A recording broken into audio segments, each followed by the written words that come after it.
and welcome. I'm Melinda Kilami. Tonight, Independent National Electoral Commission releases list of governorship and state assembly candidates for 2019 elections.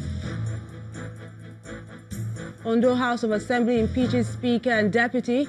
Impeached Speaker in turn suspends new Speaker and 14 other lawmakers.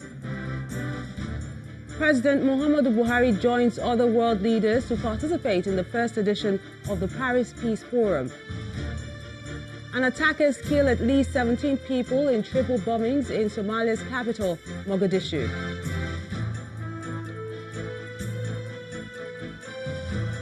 On business news tonight, 45 deals worth $32 billion signed as first ever African Investment Forum organized by the African Development Bank comes to an end in Johannesburg, South Africa. And on sports news tonight, former Ivorian striker Didier Drogba ends his glittering footballing career in defeat as his club Phoenix Rising loses to Louisville City in the United States League Cup final. And from Abuja, FCC Police Command arraigns Deputy Superintendent who allegedly shot dead Anita Akapson, niece of ex-Finance Minister Nenadi Usman. We begin tonight with the release of the list of the governorship and House of Assembly candidates for the 2019 general elections by the Independent National Electoral Commission, INEC. In some of the political parties, there have been post-primary crises over the flag bearers' names submitted to the electoral umpire, and the APC appears to be the worst hit in the controversies. Our political correspondent, Seun Okinbaloye, has details. Selecting candidates for the 2019 elections have come with so much trouble. Violence and disruptions were commonplace.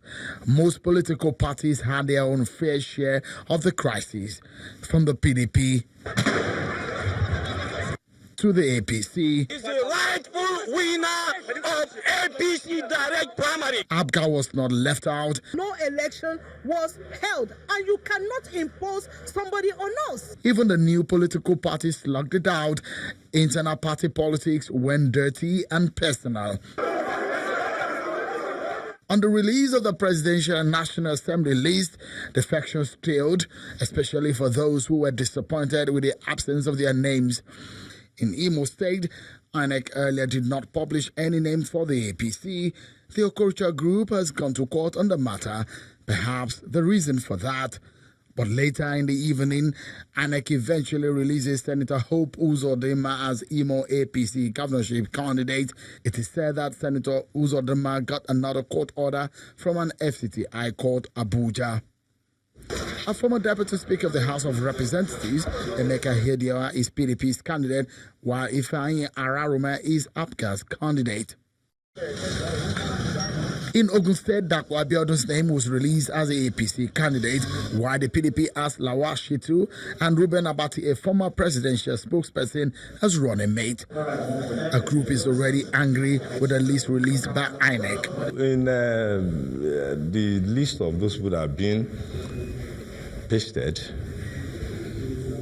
they did not obtain forms, they did not go through the screening, they did not go through the primaries that have been organized or being conducted by the national organs of the party. So we just see them as playing games. Enugu State is another peculiar case, as the APC has seen crises over leadership, and that also dovetailed into the conduct of the primaries. But Senator Ayogu Eze is APC's candidate, and the governor, Ifeanyi Ugwuanyi, is the PDP's candidate. The Cross River State situation is another one. The Minister of Niger Delta, Usani Usani's name did not make the cut. Senator John Eno is APC's candidate.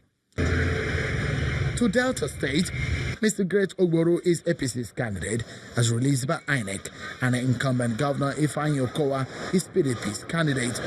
After the series of internal party crises and visit to the presidential villa in Kwara State, Abdurrahman Abdulrazak emerges APC's candidate, while a sitting House of Reps lawmaker Razak Atonwa is a candidate of the PDP. The crisis on some of these primaries and the names released may continue for some time, especially as some of these cases are now in court. But the window to get a final candidate's name in is still open on the INEC timetable in the substitution of candidates' names. Shonwa Kimaloye reporting for Channels Television News. In a while, we'll be discussing more on that issue with Professor Anthony Killer. But let's look at some other political stories now. In Ondo State, the Speaker and Deputy Speaker of the State House of Assembly have been impeached. Honorable David Oleyologun and his deputy, Iroju Ogundeji, were removed for alleged financial impropriety. The chairman of the House Committee on Information, Honorable Fatai Olotu, told journalists in Akure, the state capital, that alleged incompetence and high-handedness are also part of the reasons for the impeachment. Honorable Olamide George has been elected as the new speaker, while Honorable Abimbola Faloju is now the deputy speaker. There are many reasons for their change, but I want you to know that changing leadership is an inherent right of members of the House. But the former Speaker and Deputy Speaker have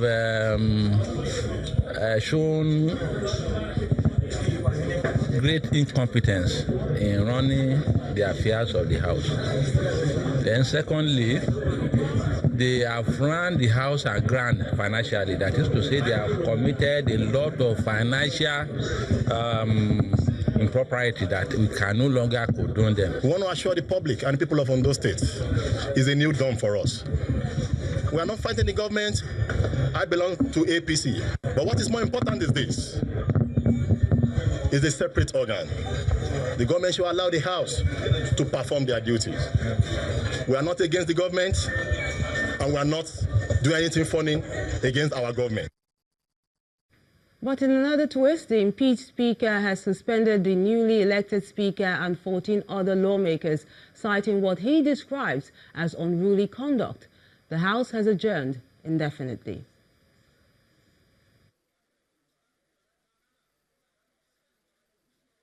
The People's Democratic Party, PDP, has raised concerns over the frequent changes of commissioners of police in Bayelsa State.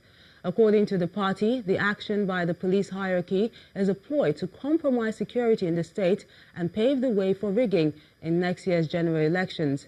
The National Publicity Secretary of the PDP, Mr. Kola Olugodiyan, pointed out at a news conference in Abuja that some of the police commissioners posted to the state spend less than a week before they are sent out. Don't ask me. 8 different commissioners have been brought in and taken out within the span of 3 months. You call that crime warfare? It's not. These are cogent excuses. These are cogent reasons. The nation is aware, but our party is saying that they should not create a confusion that they will not be able to manage, particularly in the littoral states. It may interest Nigerians to know that in its desperation, the APC has influenced the Inspector General of Police into posting 8 different commissioners of police to Bayelsa State within the space of the last 3 months. Some of the police commissioners spent less than a week before they were pulled out of the state by the police authorities. Now to the discussion on the list of governorship and assembly candidates that were released. To talk about this, we're being joined on the news at 10 by Professor Anthony Killer, a professor of strategy and development. Great to have you join us. Thank you for having me. Now, the much anticipated INEC list has finally been released. So what are your thoughts about it? Well, I think finally we know who's in and who is out, or, you know, we should think that way. Sadly, it's littered with controversies. 2 things need to be said. One, is not new. You know, these controversies come up. But just because it's not new doesn't mean that we shouldn't remind ourselves that it's a sad note for politics in Nigeria that the people who are trying to rule the whole country cannot settle simple as primaries amongst themselves. I mean, it is true that, you know, these the tussle for power is always very brutal and very intense. There's no hiding about that. But it makes us reflect as citizens, those of us who are not in the arena as citizens, to let us know that we need to wake up to the sense of citizenry. Because these people who, in a few months' time, whatever happens, some of them are going to win elections, and we're still going to be calling them excellencies and honorable, and not so honorable, and not so excellent. So therefore, we the citizens need to think very well on what to do with our own selves. Well, Professor Killer, ironically, even the smaller parties were affected. No one was left out of this controversy. But let's look at the party that appears to be the biggest casualty here, which is the APC. Yes. As you know, there's been a storm brewing post-conflict after the primaries. How do you think going forward the party can mend fences and at least settle all those scores? Well, I think it's a thing of numbers. The APC is the most affected, not because they're most evil, in fairness to them. It's just because they have more states. It's a thing of numbers. So it happens to be them. It's a shame because they have had chance to learn from history and to know that if they want to be an alternative, they shouldn't be acting this way. I think moving forward, they will do, sadly, what has always been done. They will set up a reconciliation committee. People will be promised things, then some people will walk out, and some people will stay. I am more concerned on the effect of the kind of leadership we're getting. Because let's not forget, these primaries happen everywhere in the world. We've seen it happen, and it's not everywhere that they turn to fight themselves and scream. And let's also look at the PDP. They're not left out as well, especially in Ogun State, for instance, where they opted for Mr. Lawal Shitu. Yes. Why do you think the commission told that part, considering that the PDP kept on saying that they should stick to their own candidate? Well, their own candidate, it all depends. I mean, these things, politicians have a way of saying stories in which you have factional people considering themselves as a whole. Yes. So there should be a good reading. I think, interestingly, two things. One, the parties are badly behaved. The politicians are not showing a level of decency that is expected for people who are ruling such a big country. But I think INEC is very much at fault. Knowing what is going on, INEC should go a step further and be very communicative and very transparent. Well, how did they resolve the issue of factions? Almost all the parties now have factions. Well, that's the thing. Well, I mean, faction is human. There's nothing you can do about it. I think at some point, there should be very clear rules on who is the real legitimate voice of the party. And that should be clear. And INEC owns that duty. It's a duty that INEC owes to the country to be clear to say, this is what we recognize. And I think, and we play with this thing because in politics, everything is true. But the reality is that it is illegal to parade yourself for what you are not. So if somebody is a factional leader, it is not right to say, I am the leader of the party, or I'm the chairman. But I guess, technically it should be that way. But in reality, in politics, it's a bit more complex. Because so what should INEC be doing in that instance? Be in limbo? INEC shouldn't be in limbo. INEC should be very clear. INEC should have a very determined channel of saying that this is how we get our information and this is who we declare. And there's one more thing that we shouldn't forget, that technically and in reality, INEC is involved in the primaries. So they should know that this is the primaries we participated in because this is the people we accredited. That is why they call the umpire. That is why they're the third person in all these things. So we should be listening to INEC, not to the factions or whoever they are in the party. We have to leave it right there. Professor Anthony Killer, a pleasure speaking with us on the news at 10. Thank you. In part two, after the break, Vice President's office denies violations in approving National Emergency Management Authority funds, insists approvals were both legal and constitutional. Join us again.